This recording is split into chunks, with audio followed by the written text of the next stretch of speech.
Itu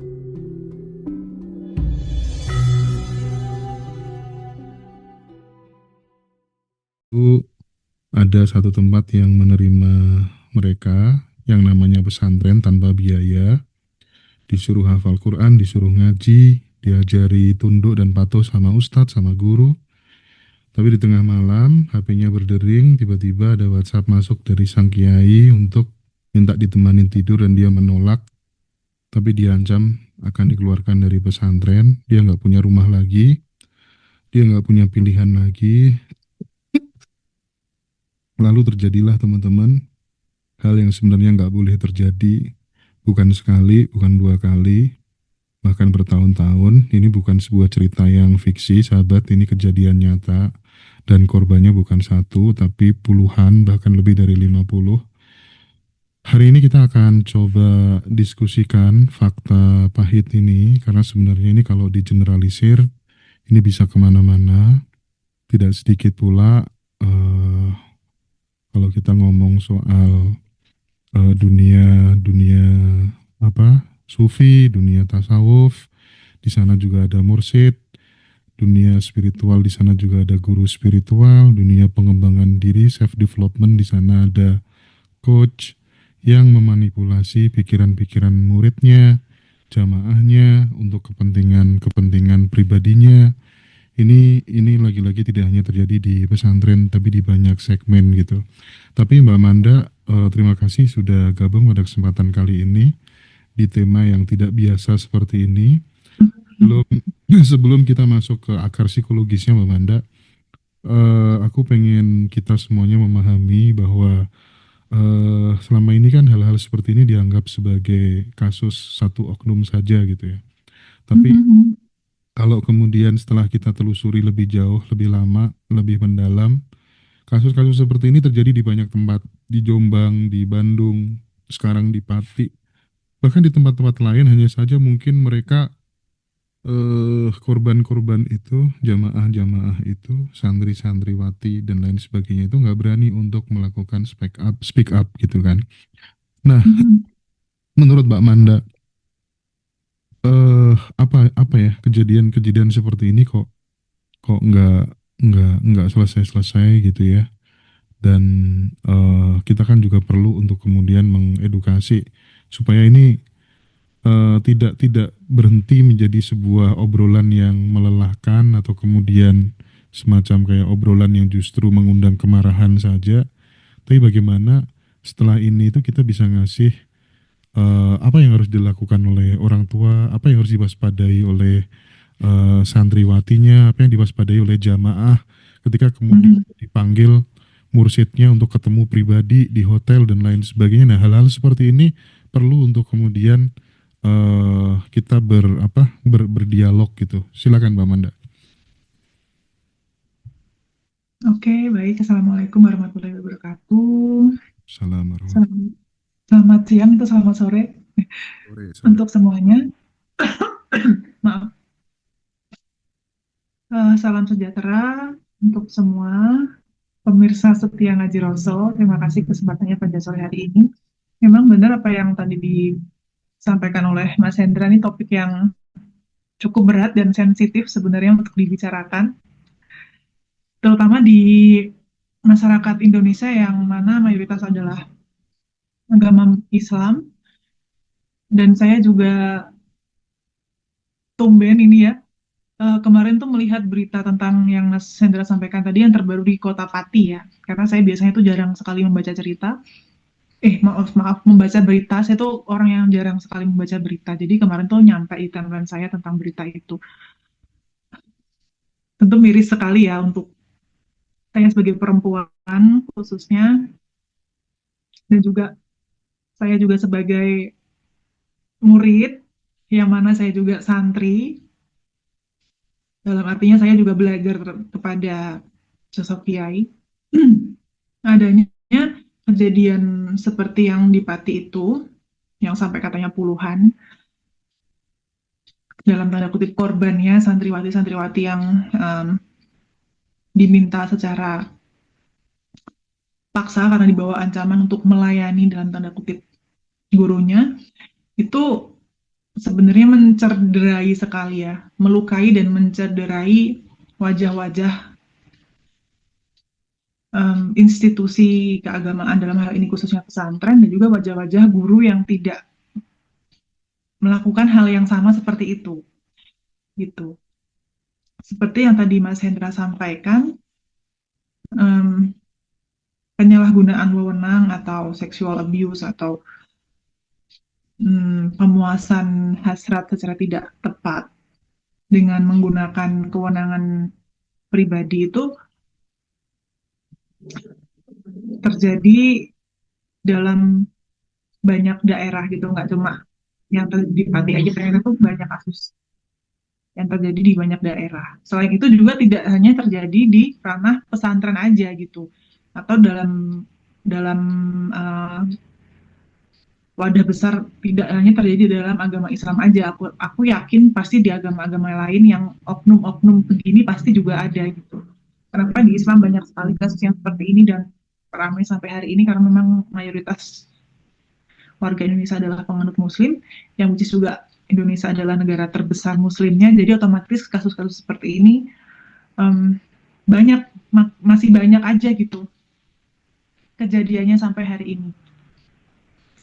Nah, saya sendiri merasa sangat prihatin, meskipun saya tidak pernah mengalami hal yang sampai separah itu ya, tapi saya sendiri pernah merasakan glimpse apa ya, kilasan yang uh, oleh sosok tokoh agama itu meminta sesuatu tapi tidak saya berikan, terus ada nada yang mengancam gitu dalam dalam mungkin tidak separah itu, uh, ke ke anak, ke perempuan mungkin yang saya dulu masih muda banget gitu. Saya pernah mengalami itu sih, jujur aja Mas Hendra. Tapi apakah semua orang atau semua tokoh agama gitu? Enggak, itu cuma pasti karena oknum ya, di mana-mana tuh kan pasti ada oknum. Nah, tapi benar tadi yang Mas Hendra sampaikan, kita perlu melakukan dialog semacam itu, atau semacam ini ya, semacam ini, sorry, tentang tema ini, biar semakin banyak orang yang lebih aware gitu, lebih sadar tentang pentingnya kita itu belajar tentang kesadaran ya, tentang logika berpikir yang baik dan benar, tentang meletakkan esensi di atas segala sesuatu, bukan cuma kulit aja, agar yang kita lakukan atau yang kita pelajari itu tidak terjerumus ke hal seperti itu gitu. Kalau dalam pengalaman saya pribadi, seperti yang Mas tadi Hendra sampaikan, di kasus yang terbaru itu kan korbannya katanya banyaknya ada yang piatu, ada yang yatim piatu, ada yang yatim aja, which is secara psikologis pasti mereka mempunyai kerentanan secara pribadi, yaitu tidak ada tempat untuk pulang, tidak ada sosok bapak, tidak ada sosok ibu, atau mungkin tidak ada sosok bapak dan ibu, yang mana ketika dia itu ke pesantren, pasti kan yang jadi sosok panutan, sosok rumah, atau sosok yang menjadi dia itu melihat segala sesuatu dan apa ya, tolok ukur keindahan ya pasti gurunya, itu pasti. Karena saya juga pernah merasa di posisi yang sama, which is masih muda sekali, masih remaja gitu, belajar belajar gitu, dan tidak ada pijakan, tidak ada apa ya. Ini misalkan saya khusus untuk memang korban-korban yang yatim dan piatu ya, atau mungkin kalaupun tidak yatim piatu, mungkin di rumah kondisinya kurang harmonis atau apa, sehingga kan kita punya kerentanan secara psikologis, tidak ada tempat untuk kita bercerita atau apa, sehingga ketika kita masuk ke ranah boarding school atau dalam hal ini adalah pesantren, sosok yang ada di situ sebagai guru atau sebagai penyampai kebijaksanaan itu, kita melihatnya tuh udah kayak apa ya, udah idola banget gitu loh, udah sosok yang kita tuh harus tunduk begitu. Itu secara psikologis memang efeknya seperti itu. Sehingga untuk anak-anak ya, terutama remaja, untuk bisa bersikap tegas gitu, akan challenging sekali gitu. Akan susah sekali, terutama untuk pribadi-pribadi yang mempunyai isu kerentanan secara psikologis seperti yang saya ucapkan tadi, mungkin dalam rumahnya tidak harmonis atau mungkin kekurangan secara ekonomi sehingga pesantren satu-satunya tempat untuk dia menggantungkan hidup. Nanti ketika aku menolak bagaimana, nah itu kan memang kondisi faktualnya begitu. Yang harus dijadikan apa tuh namanya kajian utama kan si pemiliknya, otomatis yang mempunyai kewenangan untuk membuat anak-anak itu tuh dimanfaatkan atau memang itu yang harus kita rawat dengan sebaik-baiknya begitu. Aku rasa memang pembahasan ini bukan cuma tentang Ya. gurunya ini, sosok ini cuma menurut Hewan Nafsu tuh nggak cuma tidak Hmm. cuma sepintas itu sih, banyak lapisannya termasuk yang tadi saya ungkapkan, lapisan psikologis dari para santri-santri yang datang atau yang memilih pesantren sebagai tempat kita menyambung kehidupan kalau memang kondisi faktual di kehidupan sehari-harinya itu tidak memungkinkan begitu. Ya, ya, Karena memang kenyataannya begitu, apalagi itu pesantren yang tidak berbayar otomatis kan udah nganggap gurunya udah kayak dewa gitu. benar. Jadi untuk menolak menolak itu tuh tidak semudah orang awam yang tidak pernah di posisi itu. Oh, kamu kenapa nggak nolak aja tuh, kabur aja, tidak semudah itu karena kita udah menganggap sosok itu tuh udah sosok apa ya, perwakilan Tuhan lah kasarnya gitu. Ya, Memang kuncinya ya di pemukanya itu yang memiliki tempat itu. Kamu mau memanfaatkan kewenanganmu untuk menjaga, benar-benar menjaga dan menjalankan amanah nilai keluhuran Islam, atau malah memanfaatkan kan gitu. tapi Karena mau gimana pun, iya, ya. oke Manda, aku potong sebentar ya. Mm, eh tapi sebenarnya kasus-kasus kayak gini tuh kan benar seperti yang disampaikan Mbak Manda tadi bahwa ini si anak ya atau santriwati nggak mungkin menolak dong karena sudah seolah-olah sang kiai, sang guru itu mendeklarasikan diri sebagai wakil Tuhan dan lain sebagainya dan saya pikir kasus di Pati itu sebenarnya yang belum terekspos jauh lebih banyak gitu. Aku tidak ingin mm, hanya berhenti di level pesantren saja. Karena bagaimanapun juga sekarang orang itu kan sebenarnya udah rame-rame berbondong-bondong dari yang tadinya dia belajar syariat aja. mm, Dia kan mm. mulai rame-rame belajar ilmu torekot, ilmu hakikat. Ya. Masuk di torekot dia ketemu yang namanya pembimbing, ketemu yang namanya guru, ketemu yang namanya mursyid. Si mursyid ini otomatis ketika kemudian di obrolan-obrolan rahasia, dia mungkin akan bilang bahwa nggak ada tuh neraka, nggak ada tuh dosa, nggak ada tuh halal haram dan lain sebagainya karena udah ma'rifat dan seterusnya gitu. Nah, seperti yang terjadi di kalangan pesantren yang korbannya adalah anak-anak yang masih belia-belia muda-muda gitu ya. Di dalam dunia pertorikohan, dunia tasawuf, ketika kemudian kita juga silau dengan sosok figur mursyid, sosok figur Mm, guru mm, spiritual, akhirnya tidak sedikit sahabat-sahabat kita yang dimanfaatkan. Entah itu disuruh membiayai perjalanan hidupnya dia sebagai manifestasi dari Avatara, mm, manifestasi mm, dari Satrio Piningit lah,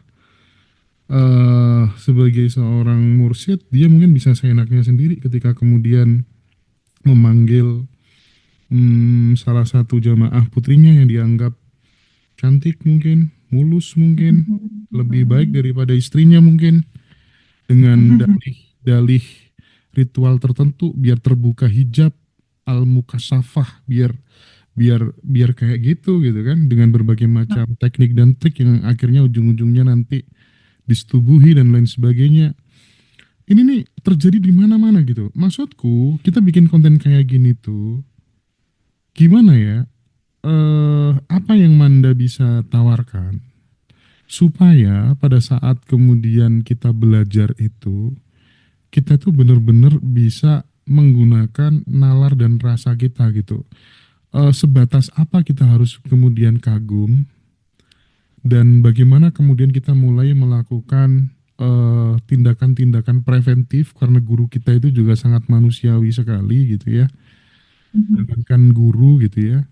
nabi pun juga sama gitu ya. Mana omongannya nabi yang itu based on dari Tuhan dari langit, dan mana omongannya nabi yang dia lagi mikir istrinya yang tiga, istrinya yang empat, dan lain sebagainya. Itu pun kita juga kadang harus melakukan filterisasi, apalagi hanya sekedar mursyid yang belum jelas siapa yang mengangkatnya menjadi mursyid, guru spiritual dan lain sebagainya. Nah ini gimana Manda? Hmm. Sebelumnya saya mau mohon maaf dulu ya, mau mohon maaf dulu. Bukan maksud menyinggung atau menyindir atau mendiskreditkan seseorang atau aliran tertentu gitu ya. Ini cuma pandangan saja dari seorang wanita yang memang juga nggak asing dengan dunia tasawuf, sufistik, santri dan segala macam. Dan juga kesadaran yang modern saya kan juga belajar. Em, Memang kalau kita mau jujur, hubungan antara murid dan mursyid itu apalagi berlawanan jenis ya, apalagi mursyidnya laki-laki dan nanti muridnya adalah perempuan, itu akan sangat rentan sekali kejadian serupa, apalagi kalau tidak ada filternya seperti yang tadi Mas Hendra sampaikan ya. Kesalahan tidak hanya selalu ada pada guru atau mursyidnya.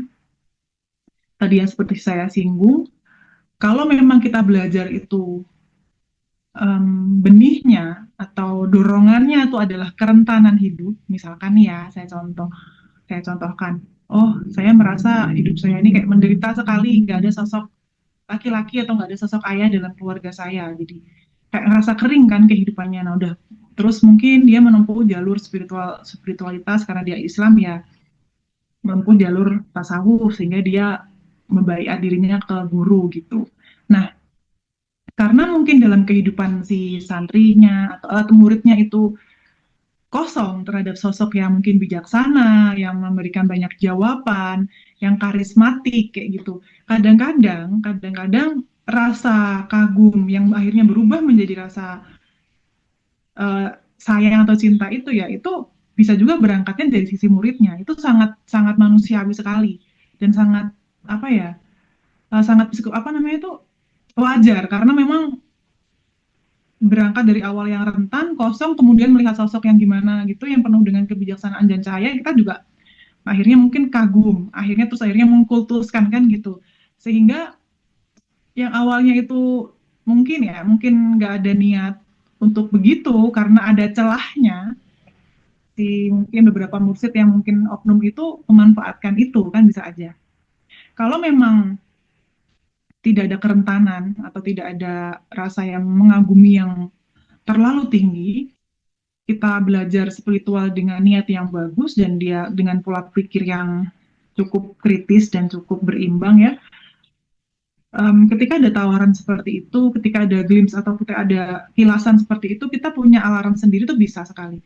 Tapi ketika kita berangkatnya sudah dengan kerentanan dan apa ya kurang jernih dalam memandang, kita diliputi oleh emosi sehingga memandang sosok mursyid itu sebagai sosok yang tidak ada salahnya atau tidak pernah salah. Nah itu sih yang melahirkan praktik-praktik yang seperti Mas bilang tadi gitu. Karena udah menganggap gurunya tuh udah beyond everything gitu kan, udah segala kebenaran ada padanya. Seperti yang dibilang apa sih dulu ada apa ya Bang Napi atau apa ya, karena kejahatan tuh kan tidak hanya datang karena niat gitu. Kan ada kesempatan. Karena ada kesempatan juga bisa. Oh bisa nih cewek ini kan kira-kira kayak gitu kan, bisa nih murid diginiin karena nggak semua Tapi murid bisa. selama Manda belajar Mhm. meditasi kemana-mana gitu ya, selama Manda Mhm. belajar meditasi kemana-mana, emang adakah proses transformasi meditasi yang dibimbing sama guru, terus kemudian disuruh buka baju, ya kan? Nah, sampai kemudian terjadi hubungan intim, itu ada loh praktisi meditasi, Oh bahkan really? tidak sedikit guru Masa sih? torikot. Ya serius serius serius serius serius Saya serius mainnya kurang yang jauh berarti. pakai metode-metode kayak gitu. Nah gimana Amanda? Kalau Mhm. misalnya ada teman-teman cewek, terus kemudian dengan penuh triki, guru spiritualnya, mursyidnya atau pembimbing meditasinya mengarah ke situ gitu. Itu tuh gimana? Mhm. Menurutmu eh, belajar sama guru tuh kalau kemudian justru seperti itu, apa nggak timbul yang namanya kerusakan justru? Gimana tuh? pastilah ya. Kita kan belajar tuh kan kalau memang niatnya adalah mencari cahaya gitu kan, ketika memang yang didapat pada akhirnya begitu tuh kan bukan cahaya yang kita dapat, malah mungkin hilangnya martabat kan gitu. Hmm. Tapi balik lagi, kalau memang itu berdasarkan konsen, konsen itu artinya sama-sama mau ya, kita kan nggak bisa mengomentari itu. Oh, Tapi kalau kalau itu beda lagi berdasarkan, ya.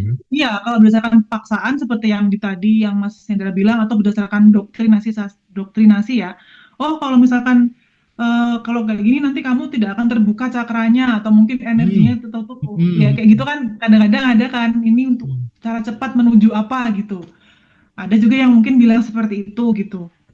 Ya balik lagi, em, tadi itu loh, memang kita tuh belajar apapun atau mendalami apapun memang perlu perlu logika berpikir, perlu kejernihan untuk melihat sesuatu gitu. Kalau guru saya bilang ya, guru saya yang saya masih anut sampai hari ini gitu. Kalau kamu belajar ke seseorang, lihatlah kenyataan hidupnya. Jadi antara apa yang dia omongin dengan kenyataan yang dia alami sehari-hari itu selaras atau enggak. Itu misalkan dia ngomongnya, oh jadi orang manusia harus penuh dengan syukur, harus harus sabar, misalkan ketika orang makrifat kan katanya guru saya kan gitu, tidak ada rasa takut dan tidak ada rasa khawatir di dalam dirinya. Ketika dalam keseharian kamu masih mencium ada aroma-aroma itu dalam guru kamu, kan berarti memang dia belum mencapai taraf itu, atau mungkin taraf yang disebut sebagai guru atau mursyid itu kan. Nah, memang untuk kamu mencapai penglihatan yang jernih dan bisa mengamati antara omongan dan perilaku, ya itu butuh waktu kan. Hmm. Jadi jangan terlalu terburu-buru, itu salah satu tipsnya mungkin dari aku ya sebagai juga pelaku pembelajar. Jangan terlalu buru-buru mengkultuskan seseorang atau mengidolakan yang sampai berlebihan terhadap seseorang guru. Harus membuktikan dulu ini benar nggak ya omongannya sama yang kenyataan hidupnya dalam keseharian, atau uh, bukti nyatanya kan gitu. Kalau untuk sehari-hari aja dia masih kebingungan ya, untuk misalkan apa ya, kebutuhan pribadi aja dia masih bingung, aku rasa itu belum sih ya, itu masih sama-sama perjalanan lah ya Tapi gitu. gimana sih caranya kita memutus ketergantungan kepada mursyid, ketergantungan kepada kiai, ketergantungan kepada guru spiritual? Karena aku Mhm. melihat banyak orang yang SDM-nya rendah itu rela untuk kemudian benar-benar menggantungkan dirinya menjadi pelayannya dan lain sebagainya gitu ya. Padahal ya itu nggak jauh beda lah memanipulasi pikiran murid-muridnya, di mana-mana kasus kayak gitu banyak gitu. Nah, memutus Mhm. ketergantungan itu loh, supaya kemudian setiap orang itu benar-benar menemukan guru itu ya benar-benar dari dalam dirinya sendiri, ya, dibimbing oleh jati dirinya sendiri, itu kudu piye gitu, supaya kita nggak perlu lagi ada kasus. Ini aku Yai, ini Mursyid, ini aku mau konsultasi masalah pribadi yang ujung-ujungnya justru mengarah pada hal-hal yang tidak diinginkan. Nah, itu tuh gimana? Apa yang harus dilakukan? Kalau kalau untuk saya ya, untuk saya pribadi ya, prinsip saya tuh simple aja sebenarnya. Em, saya memang segala sesuatu saya langsung apa talikan kepada sumbernya yang utama, yaitu kan ya ya Tuhan itu sendiri, ya Gusti Pangeran itu sendiri. Jadi para guru-guru ini ya apa ya, mungkin bisa dibilang perpanjangan tangannya atau apalah itu yang mau kita nyaman sebutnya. Jadi dia bukan Tuhan itu sendiri gitu. Kalau untuk saya, jadi kita mau bertanya kepada sosok-sosok guru, nggak tentu nggak masalah dong. Saya juga for same cases juga tanya ke guru saya, karena mungkin saya menyadari diri saya mungkin ada kurangnya, ada segala macam, tanya nggak apa-apa. Tapi jangan dijadikan itu satu-satunya rujukan yang mana itu menentukan seluruh kehidupan kamu gitu. Karena mau bagaimanapun yang paling mengenal diri kita kan sesungguhnya adalah diri kita sendiri kan gitu. Dan harus tetap diingat, kiai ataupun guru ataupun mursyid itu kan ibarat kata itu kan profesi ya. Sama dengan kayak guru SMP, guru SMA, sama kayak mungkin kita konten kreator, itu cuma profesi. Yang mana dalamannya juga tetap manusia. Mursyid juga manusia, kiai juga manusia, semua lah manusia di sini, nggak ada yang guperi di sini atau dewa di sini, nggak ada, semua manusia. Dengan mungkin yang membedakan kondisi kesadarannya, spiritualitasnya tuh yang membedakan itu. Yang mana setiap manusia itu juga pasti punya kehendak, punya nafsu, punya ego, punya luka batin yang mana itu yang mengedrive dia untuk berjalan, mengambil langkah-langkah dalam kehidupannya. Nah, mungkin perlu ditelisik untuk orang-orang juga ada yang punya kepribadian narsistik sehingga ketika kepribadiannya itu mungkin narsistik ya atau banyak luka batin yang ingin membuktikan bahwa dirinya berkuasa dan kuat untuk laki-laki ya. Jadi ketika dia jadi sosok yang dipuja pengikutnya atau mungkin santrinya dia ingin ingin menunjukkan itu gitu loh, ingin mengaktualisasikan itu secara tidak wajar gitu. Nah, memang itu butuh butuh kejernihan kita dalam berpikir. Yang tadi saya selalu singgung-singgung, jangan cuma gampang percaya sama kulitnya doang. Jangan cuma percaya karena omongannya aja gitu. Kamu harus melihat yang lebih nyata, yaitu kesehariannya, tingkah lakunya, terus cara dia memang dalam bersikap dalam keseharian kayak gimana. Jangan buru-buru kamu apa ya, menggantungkan kehidupanmu terhadap guru. Mm-mm. Nah, terus Apakah perlu diputus? Nggak perlu sih aku rasa ya kalau memang kamu menemukan guru yang tepat ya. Karena aku sampai saat ini juga aku punya guru yang luar biasa, nggak perlu diputus juga dan tidak perlu juga bergantung gitu loh. Kita tidak perlu memutuskan sesuatu dan tidak perlu menggantungkan sesuatu yang berimbang aja. Untuk beberapa hal yang mungkin memang dia lebih tahu gitu. Tapi jangan lupakan bahwa yang paling esensi, yang paling utama itu tetap yang memiliki kita semua, yang memiliki saya, yang memiliki guru oke. saya, which is itu Tuhan yang Maha Esa. Nah, itu apa ya? Yang pola pikir yang harus dimiliki dulu di awal. Kalau apapun itu sumbernya juga tetap tetap yang maha kuasa gitu. Kalau kalau yang masih di bawah yang sesama yang hidup di dunia ya berarti kan masih Ya, sama manusia nah, gitu. bentar ya. Kalau bagi Manda, bagi Hendra, fase-fase salah memilih guru itu kan aku yakin udah pernah dilewati. Hmm, Nah, seiring berjalannya waktu akhirnya kan kita tertempa gitu. Udah terbiasa hmm, bahkan secara intuisi, entah itu lewat mimpi, entah itu lewat memperhatikan micro expressionnya dan mencermati kehidupan sehari-harinya, akhirnya kita jadi bisa memilah dan memilih. Oh, ini guru emang benar-benar dia walk the talk gitu. Benar-benar dia ya, selaras dengan apa yang dia sampaikan gitu. Nah, cuman yang jadi masalah kan nggak semua orang terus memiliki skill untuk bisa kalau kita udah sering ketemu orang itu kan lihat dari wajahnya gitu aja kan kelihatan, oh ini player, oh ini suka nipu. Kalau kalau kalau aku andai kata sekarang misalnya ada nabi gitu ya, terus tiba-tiba dia ngomong, ini omongannya ini bener-bener dari langit atau egomu keinginanmu yang masih ngiler sama banyak cewek kayak gitu tuh aku udah bisa meraba-raba gitu kira-kira gitu kan. Nah, keberanian mengkritisi guru, keberanian mengkritisi murid, keberanian mengkritisi kiai, ini kan diputus. Dari awal kan udah diputus. Terlebih di ya, dunia pesantren, terlebih di dunia pemursitan, toriko, jamaah-jamaah toriko tuh nggak ada yang berani mengkritisi loh. Mau mau mursidnya nikah kawin 7 kali, 10 kali, 15 kali, mau anaknya yang namanya Gus-Gus tuh melakukan tindakan sebiadab apapun, gak ada yang berani karena mau nggak mau itu udah jadi kerajaan sentris gitu loh. iya betul Nah, betul. ini nih apa yang harus kita ingatkan kepada orang tua yang punya anak di pesantren, terus kemudian yang kita ingatkan kepada anak-anaknya sendiri apa yang harus diwaspadai. Terus biar ini tidak kemudian hanya menjadi semacam kayak tontonan, marah-marah saja orang nonton terus marah-marah, ya kurang ajar ya kiai, kurang ajar ya mursyid kayak gini. Nah, itu tuh apa juga yang harus dilakukan sama pemerintah harusnya gitu ya. Penegakan hukum tuh harus bagaimana karena kita tahu lah ya perselingkuhan antara dunia penegakan hukum dengan dunia orang-orang yang berduit yang mayoritas kan kiai-kiai itu kan duitnya banyak. Dia dapat jasmas juga banyak dari anggota DPR RI, provinsi dan lain sebagainya gitu. Itu gimana gimana Manda? Yang mana dulu yang aku jawab? Oh, yang itu ya, tindakan-tindakan itu ya. Kalau tentang kalau tentang memang pemutusan bersikap kritis itu ada benarnya juga karena kan dalam tradisi murid-murid itu kan memang ditekankan sekali adab ya. Jadi memang mungkin kayak ada suatu adagium kalau guru itu nggak pernah salah kan gitu.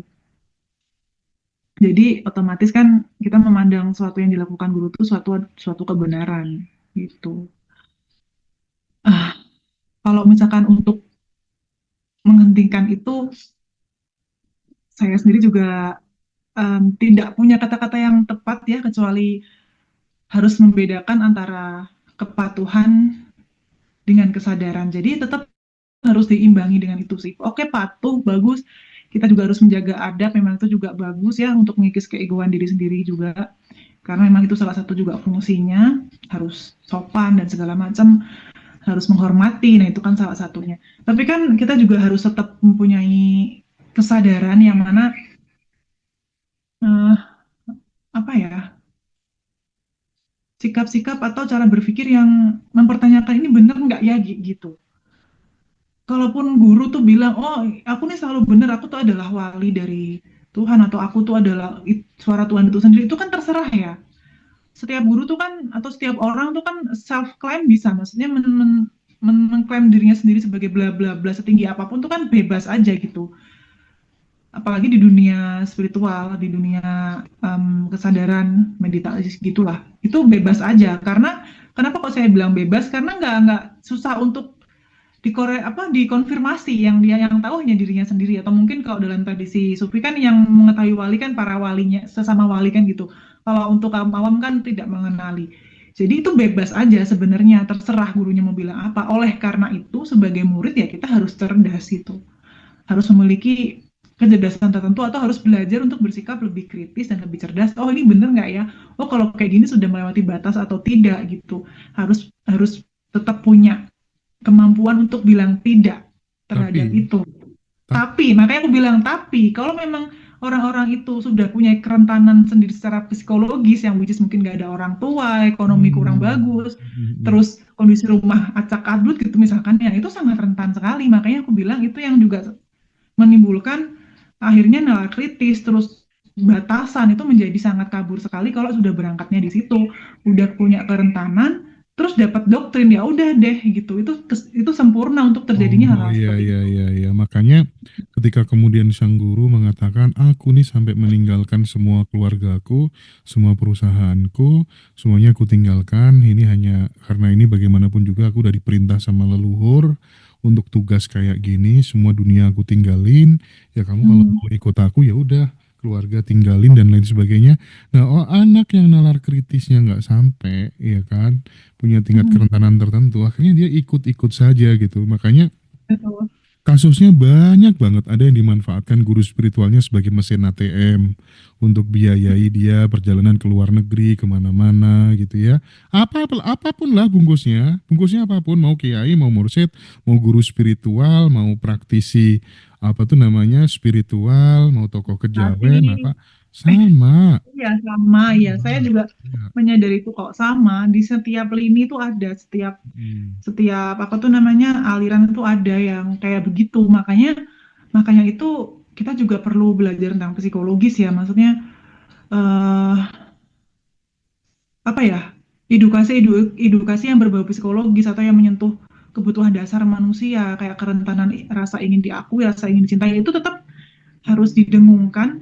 Jadi kamu bisa nilai gitu loh, bisa bisa oh aku kalau kayak gini berarti ini lukaku yang dulu gitu. Aku sangat ingin dicintai sih. Jadi ketika ada sosok-sosok yang memanfaatkan keadaan dari kewenangannya dia itu untuk masuk ke dalam hidup kamu terlalu jauh, kamu bisa bilang enggak. Nah, Tapi kalau sekarang kalau ya itu Manda. enggak, itu agak susah Sekarang sih. kalau misalnya Manda, ini kita komparasikan dengan statementnya Cak Nun, ya, Mhm. statementnya MH Ainun Najib. Dia pernah berkata gini, aku sudah tidak percaya dengan manusia jenis dan model apapun yang mengajarkan tentang keabadian dan kesejatian. Ini kan kalimat Mhm. ini muncul kan mesti ada hierarkisnya, gitu ya. Kan mesti ada sebab akibatnya gitu. Maksudnya tuh Cak Nun mungkin pernah mengalami mungkin hal-hal yang serupa kayak gini juga gitu kali. Nah, bisa nggak sih sebenarnya seseorang itu, oke lah ya awalnya butuh guidance, awalnya butuh penuntun, ya, Mhm. untuk membatasi dari hal-hal yang kejadian-kejadian kayak gini. Ini menurutku bukan kerusakan atas nama agama sih, tapi lebih pada kejahatan nafsu manusiawi aja kan sebenarnya kan. Iya, betul, eh betul. ya, tapi kan bagaimanapun juga bolak-balik gitu loh, kejadiannya tuh bolak-balik gitu. Nah, Iya, iya, maksudku iya. maksudku bagaimana sih kita bisa men-trigger diri kita supaya kemudian Bisa nggak sih Tuhan tuh langsung kasih ke kita gitu, ilmu tuh langsung kasih ke kita semuanya gitu, bisa apa Hmm. enggak gitu, selain membaca dan lain sebagainya gitu. Itu gimana? Tipsnya gimana? Kalau di pertanyaannya bisa atau tidak, tentu bisa ya. Semua semua manusia kan punya akses yang Hmm, sama. hmm, Cuma akses kamu lancar atau enggak kan gitu pertanyaannya. hmm. Kalau pertanyaan dasarnya semua manusia punya akses yang sama enggak untuk mendapat informasi langsung dari Tuhan? Ya bisa. Cuma saluran kamu tuh lancar atau enggak gitu. Nah, fungsinya para guru atau para mursyid itu kan untuk membantu kita melancarkan itu hal-hal yang mungkin menyumbat atau apa itulah. Jadi lebih lebih terarah, lebih lancar gitu salurannya. Setelah dibuka lebih lancar gitu ya. Ya mungkin seperti itu ya, karena kan cuma jembatan aja dia untuk menuju ke sang keabadian itu. Tapi Heeh. apakah dia itu adalah sang sumber sendiri kan? Bukan. Hmm, Sama-sama manusianya gitu. Tepat sekali ketika Mas Hendra tadi bilang, oh ini cuma nafsu manusia aja. Memang iya. Kan memang harus dibedakan. Ini nilainya, nilai-nilai Islamnya, nilai ajaran luhurnya sudah benar gitu. Pesantrennya juga benar secara nilai ya, mungkin menggratiskan atau mungkin menampung orang-orang yang kurang mampu dan segala macam. Tapi orang yang menjalankannya itu loh kan gitu, hmm. manusia yang menjalankannya itu loh yang jadi masalahnya, Nah, yang mana kadang-kadang ada yang memang sesuai dengan apa yang diamanahkan dan sayangnya juga banyak yang enggak nah, gitu, karena sekarang ya kalau itu tadi manusia punya nafsu yang punya keinginan dan punya luka yang masing-masing kita tuh nggak apa namanya nggak mengerti gitu kenapa hmm. kok itu bisa membuat dia seperti itu, memang Anda nggak ada urusan dengan agama dan sekarang ini kalau suku. misalnya dirimu melihat banyak selebaran, selebaran Mhm. itu misalnya buka mata batin bayar 5 juta. Terus kemudian di baiat ini bayar 7 juta, bayar berapa juta gitu ya. Mhm. Jadi proses Mhm. bertasawuf, proses membuka mata batin itu per orang ada yang 3 juta, ada yang 5 juta, udah modelnya kayak gitu gitu. Pantas nggak Mhm. kita mulai curiga? Sebagai orang yang bernalar, sebagai orang yang punya rasa yang mendalam gitu ya, praktek seperti itu harusnya sebagai kita sebagai pembelajar, kita mensikapinya harus harus bagaimana gitu. Hmm. Oke, kalau saya pribadi em, belum pernah sih ya mengalami hal yang terutama di tasawuf ya. Saya belajar di guru tasawuf tidak bertemu yang seperti itu. Tapi kan katanya sekarang ada yang begitu. Walaupun yang ada, gimana ya? Aku rasa sih kita kembalikan aja, kita kita kembali belajar sejarah aja. Ada nggak sih sejarah dulu kayak guru atau murid yang seperti itu gitu? Sejauh saya belajar atau sedikit saya belajar tuh kok nggak ada gitu kan, guru-guru yang mungkin yang lebih agung lebih besar ya secara karya secara pengaruh dan segala macam kok tidak ada seperti itu. Yang dibutuhkan tuh kan kehadiran kamu sebagai pembelajar, ya udah kamu hadir gitu, bukan transaksional. Itu kan secara nggak langsung, oh itu bisa dibeli kan gitu kan, Iya. rasanya kan begitu kan, oh berarti gampang banget dong untuk itu kan tinggal beli doang, yang mana dalam arti kata lainnya hikmah atau apa ya kedekatan spiritual atau koneksi langsung spiritual dengan Tuhan itu hanya dimiliki oleh orang-orang yang punya duit yang bisa bayar yang tadi ya Mas maksudnya nggak? Hmm, hmm, hmm. Kalau orang yang nggak punya duit kan berarti nggak punya akses Iya, untuk mendapatkan kedekatan itu atau mendapatkan jalur langsung ke Tuhan betul, atau betul, betul. apa banget atau apa itulah gitu. Untuk membayar itu nggak bisa. Jadi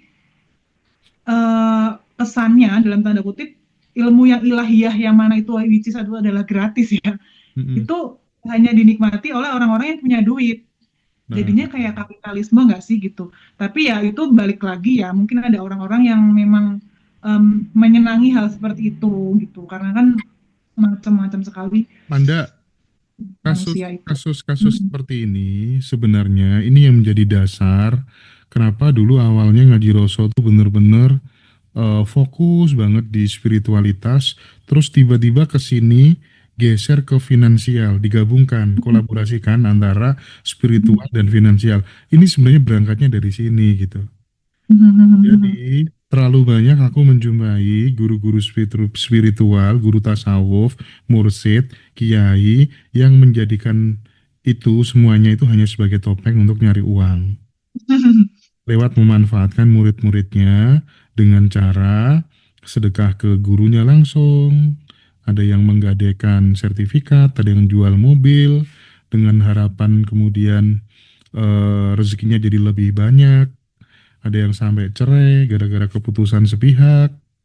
Terus kemudian memanfaatkan pengagumnya, Mhm. fansnya, followersnya untuk kepentingan pribadi dengan diajak meditasi lewat persetubuhan tadi dan apa tuh namanya si Mursid pun juga banyak kejadian kayak gitu. Aku tuh orang lapangan banget gitu, jadi aku tahu banget gitu. Nah itulah kenapa finansial ini tidak boleh ditinggalkan. Di Ngaji Roso selalu konsisten ngasih edukasi tentang kemakmuran, mendekat dengan orang-orang yang sudah kaya, biar vibrasinya teman-teman, vibrasi kayanya tumbuh gitu ya. Dan kan enak ya kalau semuanya udah mapan, belajar spiritual apa kan enak gitu loh ya.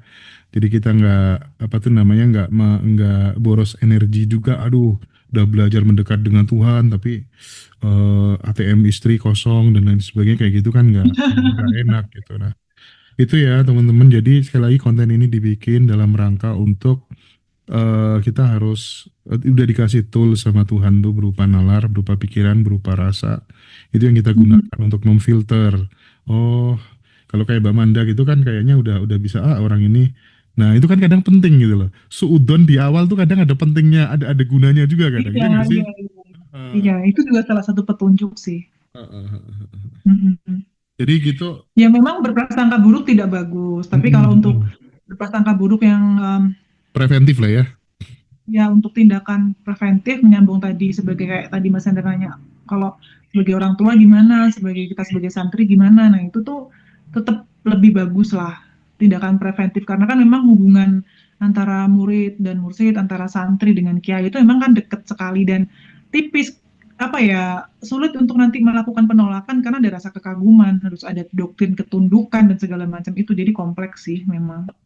Jadi kita bersikap curiga atau mungkin berjaga-jaga dengan sering menanyai atau terus jangan dilepaskan begitu aja itu penting sih. Jangan terutama gini sih kalau untuk orang tua, jangan terlalu dini lah menaruh anaknya dalam pesantren. Kadang-kadang kita SD udah taruh di pesantren gitu kan. Itu kalau saya pribadi sih kurang kurang sepakat ya. Karena Tapi itu ada masih ada biasa kejadian kayak gini Mbak Manda. Jadi dia merasa udah nggak bisa merawat. merawat anaknya di rumah karena pekerjaannya sering keluar rumah. Betul, Terus betul. akhirnya anaknya ditaruh di asrama gitu, ditaruh di ma'had gitu ya. Dan bener-bener si anak tuh sebenarnya nggak mau gitu. Nah, kejadian kayak Hmm, gitu juga banyak dialami oleh anak-anak. banyak memang benar-benar benar. Banyak saya juga dengar sih kayak gitu anaknya kondisi kurang kurang ekonomi belum stabil anaknya banyak sehingga ya sudahlah cepat-cepat buru-buru dimasukkan ke pesantren itu juga saya banyak makanya itu perlu belajar untuk sadar belajar kesadaran belajar spiritualitas jadi apapun yang kamu lakukan itu dilakukan dengan sadar sesuai dengan kapasitas gitu loh maksud aku sering lihat orang-orang yang secara ekonomi mungkin belum stabil tapi pemberani sekali gitu anaknya bisa banyak gitu itu kan menurut aku suatu hal yang kurang sadar diri ya menurutku itu Tapi juga harus gini, itu ada nggak edukasi yang harus ada nggak langkah disiapkan praktis? juga. Ada nggak langkah praktis yang mungkin bisa dilakukan teman-teman? Misal ya, kalau aku dulu pengalamanku ketika berguru sama seseorang, ini maksudnya guru tuh kayak ya guru tasawuf gitu ya, guru tauhid, Mhm, bukan yang guru syariat ya. Itu tuh aku mhm, selalu kok, aku nggak minta sih, tapi aku selalu dikasih tahu lewat mimpi. Kalau guruku yang ini nggak bener, dikasih tanda-tanda gitu. Dan itu selalu. mhm. Nah, bisa nggak sih kayak gitu tuh disengaja gitu? Maksudnya tuh kayak kayak teman-teman yang nggak punya kebiasaan kayak aku. Kalau aku kan selalu dikasih kebiasaan lewat gitu, lewat mimpi, dikasih tanda gitu. Ini gurumu ini nggak bener loh ya. Aku masih tak terusin, dikasih lagi, ini nggak bener loh ya gitu. Nah, Oke, oke, itu oke. gimana cara menyengajanya? Hmm. Kalau Mas Hendra mungkin punya cara intuitif dari mimpi ya. Kalau saya sendiri kan punya kepekaan batin memang dari dulu begitu. Hmm, mungkin kalau untuk teman-teman yang biasa gitu, yang tidak akrab dengan apa ya intuisi atau pertanda-pertanda, itu cukup mengamati beberapa hal. Ini saya sampaikan ya. Satu, kamu misalkan lihat gurunya, dia itu sosoknya minta dipuja-puja banget nggak gitu. Kalau memang dia haus banget sama pujian, nah itu kayaknya mundur dikit deh gitu. Karena kalau orang itu sangat memang memang sungguh-sungguh berilmu dan memang secara spiritual itu memang sudah tinggi, dia udah nggak peduli pujian orang lain dan nggak butuh dipuji-puji juga, nggak perlu kita sujud-sujud juga gitu. Semakin sering kamu melihat sosok guru itu haus pujian atau malah seneng banget dipuji, itu aku rasa bisa diamati dengan mata telanjang ya, tidak perlu intuisi tertentu ya. Cukup kamu mengamati nih haus pujian atau enggak gitu kan. Satu. Yang kedua, sesuai atau tidak antara yang diomongin dengan apa yang dilaksanakan sehari-hari. Nah, itu yang kedua. Yang ketiga, dia memberikan kamu atau kita itu doktrin-doktrin yang mengkerdilkan jiwamu enggak? Gitu loh, misal contoh. Kamu kalau misalkan nggak ngaji di sini, nggak akan pernah berhasil kehidupanmu. Nah, kayak gitu-gitu salah satu contoh guru yang mengkerdilkan diri kita sebagai manusia yang merdeka. Nah, itu salah tiga contoh yang patut kamu pertanyakan, ini bener nggak ya aku meneruskan ngaji atau belajar di sini gitu. Karena kalau sekali lagi kalau guru yang memang sudah mumpuni ya, yang sudah punya kebijaksanaan tertentu, dia tidak akan mengkungkung kamu dalam satu lingkup yang kecil gitu. Dia akan memberikan kebebasan kamu bergerak menjadi manusia yang lebih merdeka, lebih berdaya, belajar bisa di mana aja gitu kan. Nah, itu salah tiga yang pertama tadi saya singgung. Dia haus pujian atau enggak? Itu kan bisa kamu dengar dari percakapannya, gimana dia menggambarkan dirinya, gimana dia mungkin marah ketika ada orang yang apa tuh namanya mengkritik kayak gitu-gitu. Jadi kalau dia itu haus pujian yang dalam arti itu anti kritik, nah itu berarti uh, perlu untuk direnungkan. Ini benar nggak sih gitu? Karena kalau memang dia punya apa ya kapasitas tertentu, dia tidak akan mungkin anti kritik. Yang kedua tadi saya ulangi lagi, sesuai nggak apa yang diomongkan, nilai-nilai apa yang diajarkan dengan apa yang dia jalani sehari-hari gitu. Nah yang ketiga, yang mudah diamati lagi tadi itu. Um, Apa tuh nama tadi yang saya tiga sebutin Mas Hendra? Kok lupa saya?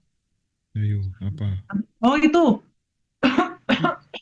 Tapi yang jadi nanti masalah enggak, nanti nggak antri kritik terus apa tuh namanya tadi? enggak, Um, Ya tadi itulah ya. yang jadi Saya malah masalah, lupa tadi yang omongannya. jadi masalah itu ketika kemudian dirimu memberikan tips, salah satunya dia sesuai nggak sih dengan yang kehidupan yang dia jalani sehari-hari. Mhm. Mhm. Masalahnya nggak Dia ada nggak tahu kehidupan parameter, sehari-hari. nggak ada parameter karena dia bergurunya nontonnya hanya dari YouTube. Nah, itu kan kadang susahnya. Iya sih. Nah, ya, Iya apalagi ya. kan orang belajar sekarang kan lewat medsos, lewat Medsos YouTube, semua ya ya. kan. Nah, makanya Nah itu, itu berarti harus yang keempat, yaitu jangan gampang kagum, harus ada waktu dulu nah, untuk menganggap gitu, oke, harus oke, jangan oke, gampang oke. kagum sih. Kalau Itu kalau itu kalau saran aku kamu jangan Kalau gampang kalau kagum. aku sih ya, kalau aku sih prinsipnya kagum itu kepada keilmuannya aja gitu, nggak perlu kepada sosoknya gitu. Itu sebagai tindakan yang preventif karena kalau udah Mhm. apa tuh namanya kita ketemu guru-guru yang NPD kayak gitu, banyak loh guru spiritual Ya, kiai yang NPD kayak kebanyakan gitu dulu NPD ya sih Mas, karena NPD. memang itu. Iya. Makanya Tapi ini saya sudah ingat yang ketiga tadi jangan mengkerdilkan diri ya. Kadang-kadang memang apalagi dalam tradisi tasawuf itu kan banyak yang mendoktrin kalau kalau sudah belajar di sini kan nggak boleh belajar di tempat oh lain. iya Banyak banyak kok banyak teman-temanku ada yang banyak kayak gitu. bahkan Jadi diancam Anda, bahkan ya diancam betul, Anda. Mm-mm. betul betul betul begitu. Ancam Jadi ketika dalam, memang sudah ada ancaman, sudah ada iya, doktrin rasa takut, nah itu udah kamu harus betul, kita betul, sebagai betul, betul. manusia yang merdeka harus punya kesadaran diri. Oh ini nggak bener nih gitu. Masa mengungkung kita dalam satu lingkup kecil Ya, gitu. Itu udah ingat itu tadi. Jadi yang terlalu haus pujian harus diwaspadai, yang tidak sesuai dengan perkataannya atau mungkin belum bisa dibuktikan perkataannya jangan keburu-buru dipercaya.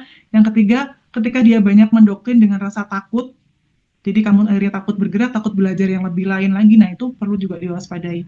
Itu ya, tadi yang keempat, jangan gampang kaku. Itu sih, oke. Mas. Itu aku rasa mudah untuk dilakukan ya, kalau Ya, memang dan sudah punya. sekarang teman-teman mungkin udah lama bersama Ngaji Roso, mungkin di narasumber Ngaji Roso pun juga teman-teman tetap bagaimanapun juga kalau misalnya ada hal-hal yang urusan sifatnya pribadi gitu sama narasumber apalagi cewek ketemu sendiri, lebih hati-hati. Siapapun itu bisa menjadi pelakunya. Lagi-lagi teman-teman, kita hanya mengingatkan supaya ini jadi antisipasi buat semuanya, tidak menutup kemungkinan ya. Jadi biar apa ya, biar ini minimal bisa meminimalisir gitu ya hal-hal negatif. Pokoknya jangan gampang kagum juga gitu ya. Dan belajar yang simpel-simpel, nggak perlu sampai udahlah pokoknya kalau udah mulai ribut-ribut harus penyucian segala macam. Iya, Aduh. betul. Simpel aja saya tuh orangnya juga nggak pernah belajar tertarik apa lah membuka cakra atau aura harus nggak peduli buat apa sih? Memang mau jadi ini, mau jadi paranormal semuanya kan enggak. Kita kan belajar spiritualitas hidup lebih tenang, lebih nyaman, lebih ringan, gitu-gitu aja kan. Berarti ya, Ya, ya, ya simpel-simpel aja yang ya. manusia. Pokoknya kalau udah programnya ribet-ribet, penyucian ini, penyucian itu, bayat ini, bayat itu, segala macam, dan itu ribetnya bukan aman, itu menggolek duit gitu aja intinya.